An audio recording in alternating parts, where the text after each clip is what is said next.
বাংলাদেশে যে অ্যারেস্ট হয়েছিল এখনো তার জামিন হয়নি, কি বলবেন এটা নিয়ে? হরে কৃষ্ণ। তো বাংলাদেশে আমাদের চিন্ময় প্রভু অ্যারেস্ট হয়েছে। তো এর জন্য আমরা খুব মর্মাহত, ব্যথিত। যেহেতু আমি ছিলাম না, রাজ্যের বাইরে ছিলাম একটু শারীরিক অসুস্থতার কারণে, কিন্তু এটা এমনই ব্যথাদায়ক, মর্মাহত। বিগত ধর্মের প্রতি যুগ যুগ ধরে একটা হানি আসছে। যেমন হরিদাসকেও এই হরিনামের জন্য 22 বাজার বেত্রাঘাত সহ্য করতে হয়েছে।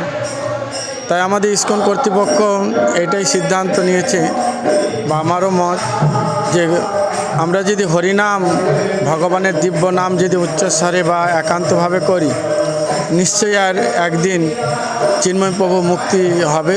তো আমরা এটাই বাংলাদেশ সরকারের কাছে করজোড়ে প্রার্থনা করব যে প্রত্যেক মানুষের তার ধর্মের অধিকার আছে, তাই তারা যেন নিঃস্বার্থে তাকে মুক্তি দেয় এবং ইসকনের যে শিবির দিয়ে মানুষের মধ্যে শুদ্ধ চেতনার বিকাশ ঘটিয়ে চলছে, সেইভাবে যেন আরও প্রচার করতে পারে। আমরা সবার সাথে সবাইকে একত্রিত নিয়ে এই শুদ্ধ ভাবধারা মহাপৌর আন্দোলন ছিল প্রভুপাদ করে গিয়েছেন 70 বছর বয়সে।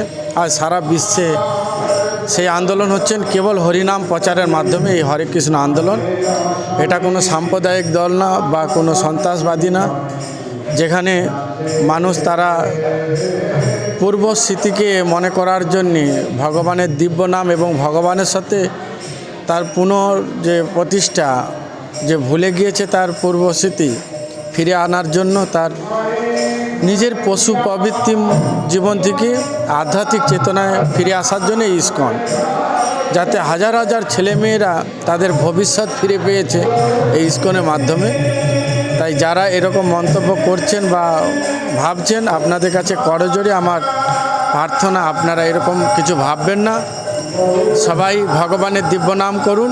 আমরা আজ থেকে আমাদের মেছেদা ইসকন জগন্নাথ মন্দিরে আজ থেকে 3 দিন ব্যাপী, সারা দিন ব্যাপী হরিনাম সংকীর্তন এবং জপ মহামন্ত্রের দ্বারায় আমরা সেই পরমেশ্বর ভগবানের কাছে প্রার্থনা জানাবো, যাতে চিন্ময় প্রভু সুস্থ জীবনে ফিরে এসে আবার দিব্য নাম প্রচার করুক, এই প্রার্থনা। হরে কৃষ্ণ। আমার নাম আনন্দময় গোবিন্দ দাস ব্রহ্মচারী, অধ্যক্ষ ইসকন মেছেদা জগন্নাথ মন্দির।